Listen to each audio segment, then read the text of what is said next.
राधे राधे दोस्तों, जय श्री श्याम। आज के वीडियो में आप सबके साथ शेयर कर रही हूँ जो दीपावली की विसर्जन है, या यूँ कहूँ कि दीपावली की जो चौकी है वो आपको कब हटानी होती है और जो सामान होता है उसका हमें क्या करना होता है, कैसे करना होता है, संपूर्ण जानकारी इस वीडियो में आप सबके साथ शेयर कर रही हूँ। तो चलिए वीडियो को कर लेते हैं शुरू और जान लेते हैं दीपावली की चौकी के बारे में समस्त महत्वपूर्ण जानकारी।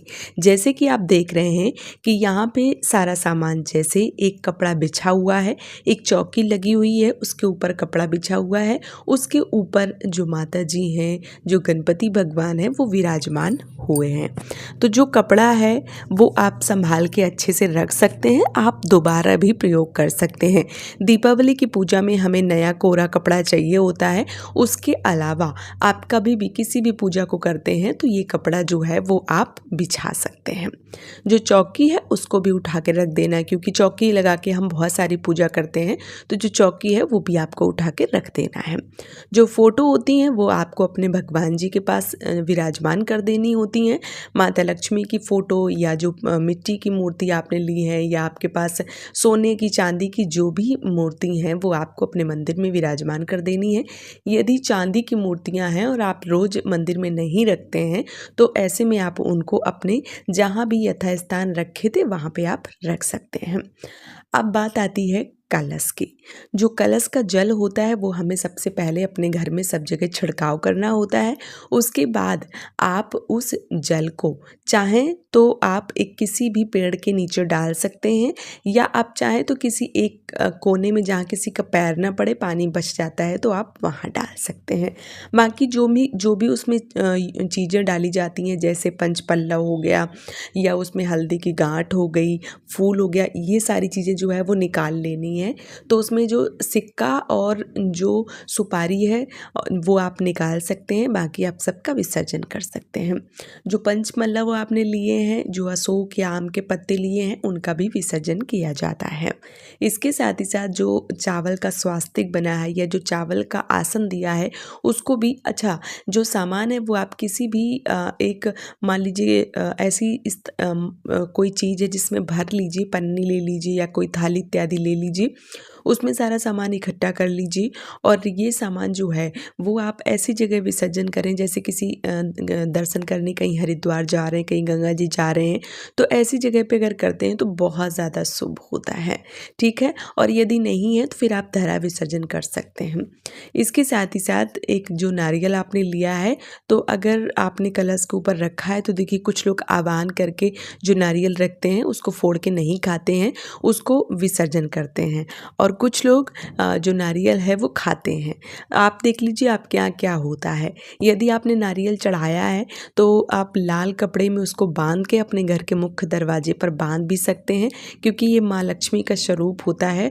और महाराष्ट्र में मैंने कई जगह पे ऐसे देखा है कि नारियल जो है वो बांधा जाता है, और इससे कहते हैं कि मुख्य द्वार पर बांधने से लक्ष्मी का आगमन होता है। तो आप इस नारियल को अपने मेन दरवाजे पर, मुख्य दरवाजे पर लाल कपड़े में लपेट कर बांध भी सकते हैं।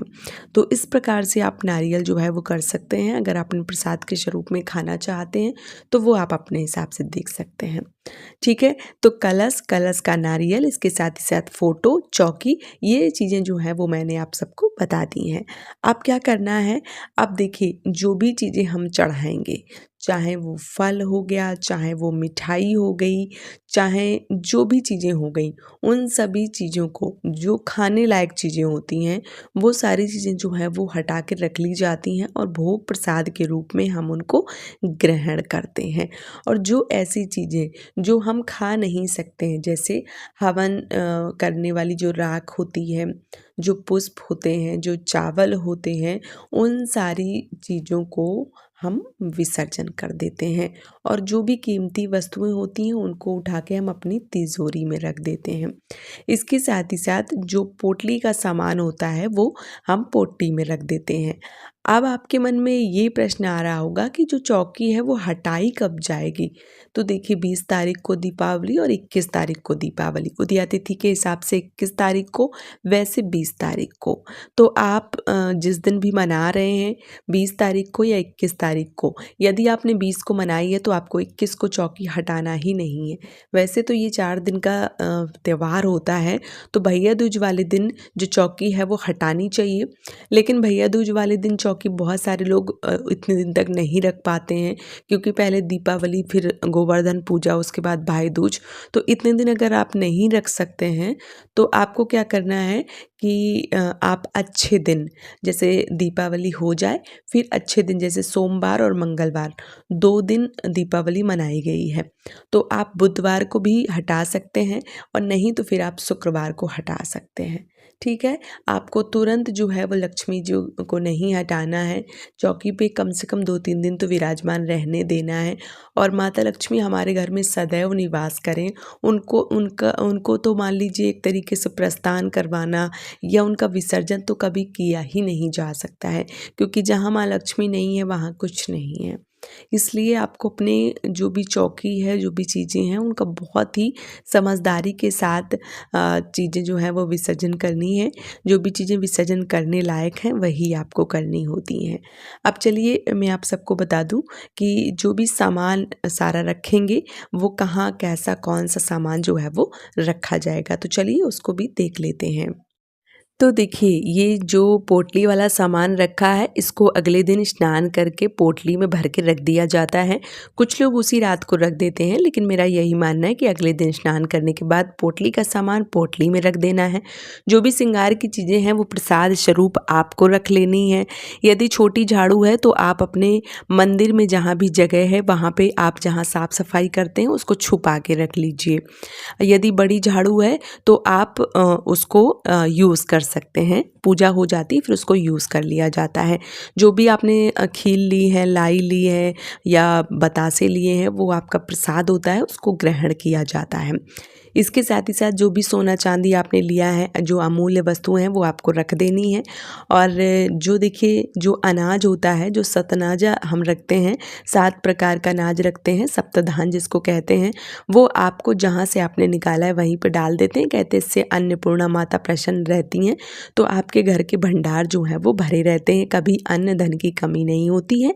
इसलिए जो फल लिए वो आप खा सकते हैं। ये जो वीरा बतासा आपने चढ़ाया था, ये आपको विसर्जन कर देना है। धनिया जो है वो आपको धनिया में डाल देनी है, और जब आप पिसवाएंगे तो एक साथ उसको पिसवा लीजिए। आप चाहें तो घर पे मिक्सी पे पीस लीजिए, ये ज़्यादा उत्तम रहेगा, क्योंकि कई बार वो लोग मिक्स कर देते हैं। तो ये जो धनिया है ये बहुत ज़्यादा शुभ है, इसे आप पीस के रख सकते हैं। जो भी भोग प्रसादी है, जनेऊ है, ये मान लीजिए फूल है, ये सब विसर्जन कर देना है। और जो भी खाने वाली चीज़ें जैसे मिठाई देख रहे हैं वो खा सकते हैं आप।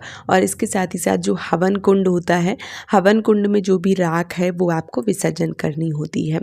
ठीक है, तो इस प्रकार से सारी चीज़ें जो हैं वो विसर्जन की जाती हैं। और माता लक्ष्मी को जो है वो अपने मंदिर में उठा के रखना होता है, और सारी चीज़ें जो हैं वो अच्छे से विसर्जन कर देनी होती हैं। तो ये सारा जो विसर्जन है वो आपको करना ज़रूर होता है, क्योंकि बहुत दिन तक आप ऐसे चौकी जो है वो लगा के नहीं रख सकते हैं। चौकी आप भाई दूज वाले दिन हटा सकते हैं या बुधवार को हटा सकते हैं, उससे पहले आपको चौकी जो है वो नहीं हटाना है। जिन लोगों ने 20 तारीख को पूजा की है वो लोग 21 तारीख को कम से कम 5 दीपक जो है वो अपने घर में ज़रूर जलावें। ऐसे नहीं है कि आपने 20 तारीख को पूजा कर ली तो आप एक भी दीपक नहीं जला रहे हैं, तो ऐसा नहीं करना चाहिए। आपको कम से कम 5 दीपक जो है वो ज़रूर जलाने चाहिए। और जो दिए हैं वो आप देखिए कई तरीके से यूज़ भी कर सकते हैं।